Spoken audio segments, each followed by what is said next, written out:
दौऱ्यावर आहेत.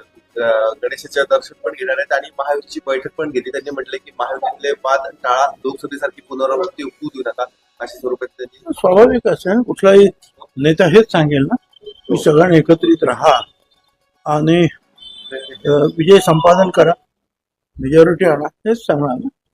आणि गणेश दर्शनाला म्हटलं तर मुंबईमध्ये मला वाटतं सगळ्या हिंदुस्थानाने जगामध्ये जास्तीत जास्त गणपती, सार्वजनिक गणपती कार्यक्रम होत असतात आणि त्याच्या दर्शनासाठी सगळे लोक अगदी परदेशातून सुद्धा येतात.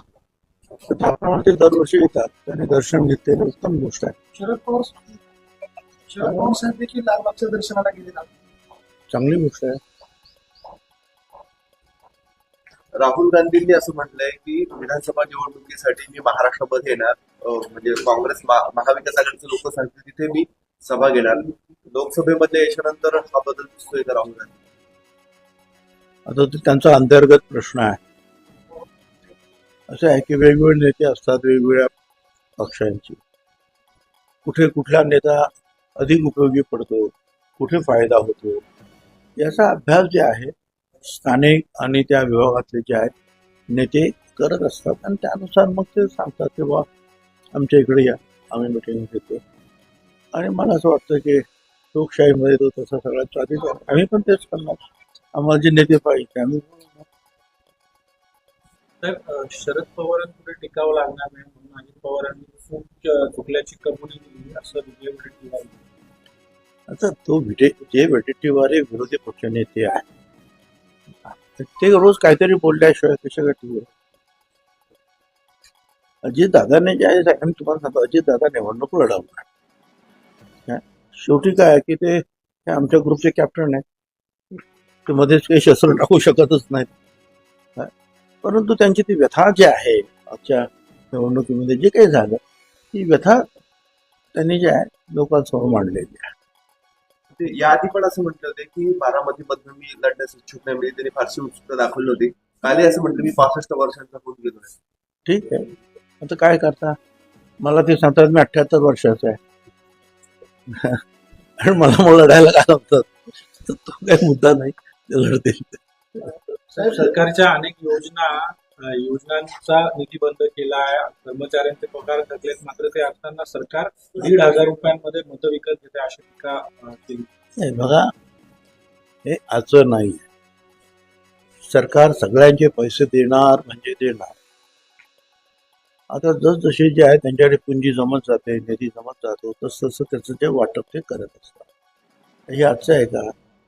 आता विद्यार्थ्यांचे सुद्धा काही पैसे जे आहेत कॉलेजचे जे रखत आज नाही. म्हणजे आमचं जे सरकार होतं काँग्रेस राष्ट्रवादीचं त्यावेळेला सुद्धा 2-2, 3-3 वर्षाचे पैसे रखडत होते, पण ते मिळतात.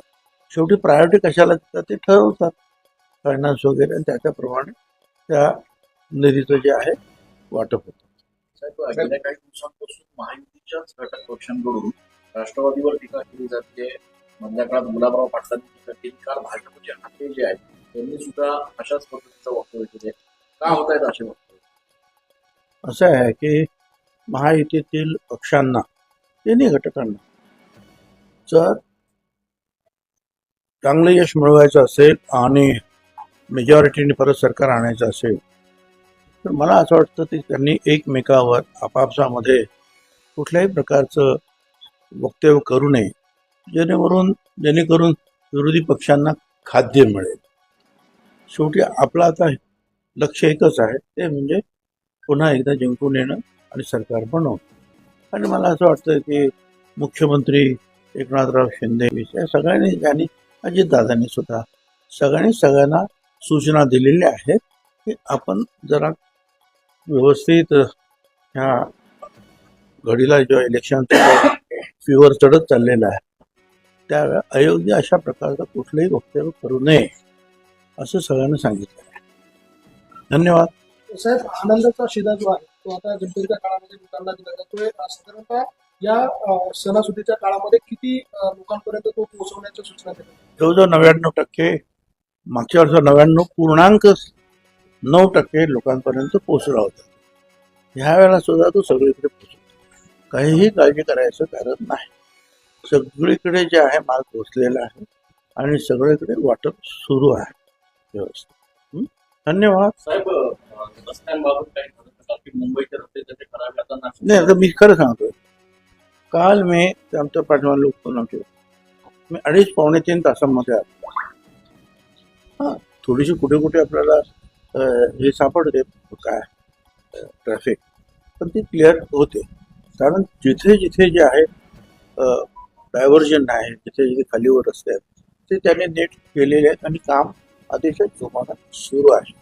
तर आता जे चांगलं काम होत असेल आणि मी स्वतः त्याचा अनुभव घेतो आहे, आणि माझ्या लोकांना ड्रायव्हरला सुद्धा विचार अक्षरशः 2.5-3 तासांमध्ये मी काल तुझे आलो. धन्यवाद. शहरातल्या रस्त्यावर भाजप आमदारांनी सर्व आयुक्तांना घेतलं होतं खड्ड्यांबाबत. आता ठीक आहे ना, की आता जर काय अडचणी असेल तर लोकप्रतिनिधी किंवा इतर सगळे लोक त्या संदर्भामध्ये आवाज उठवणार. आणि प्रशासनाचं लक्ष जे आहे त्या प्रश्नाकडे वेधण्याचा तो प्रश्न आहे. त्याच्यामध्ये काय फार मोठी दुश्मनी आहे किंवा कोणाशी असं काय असावं किंवा या कामाकडे तर जास्त लक्ष द्या, हाच त्याचा हेतू असतो. आणि ते मला असं वाटतं की ताबडतोब कमिशनर अर्थात त्यांचे जे काही इंजिनियर्स वगैरे आहेत त्याच्यामध्ये लक्ष घालतील. त्यावेळेस राज्यपाल नाशिकमध्ये येत आहेत, लोकप्रतिनिधीची भेट घेणार आहेत. आपण काही माझं काय आहे की मला अगोदर कल्पना नव्हती, म्हणजे काही उद्घाटनं मी ठेवलेली आहे आणि तुम्हाला आता कल्पना आहे की आता काहीच दिवस राहिलेले आहेत तुमच्या आचारसंहिता नंतर काय ते उद्घाटन होणार, पण माझी बरीचशी उद्घाटनं बाकी आहे. त्यामुळे मला जावं लागतं. बाकी राज्यपाल येत आहेत त्यांच्याबद्दल मला आदर आहे, परंतु अगोदरचे कार्यक्रम ठरल्यामुळे जे आहेत मला द्यायला नको असायचं विंचूरवरून आणि इकडून तयारच आहेत ते. ठीक आहे, धन्यवाद सगळ्यांना. गणेशोत्सवाच्या सगळ्यांना शुभेच्छा. थँक्यू.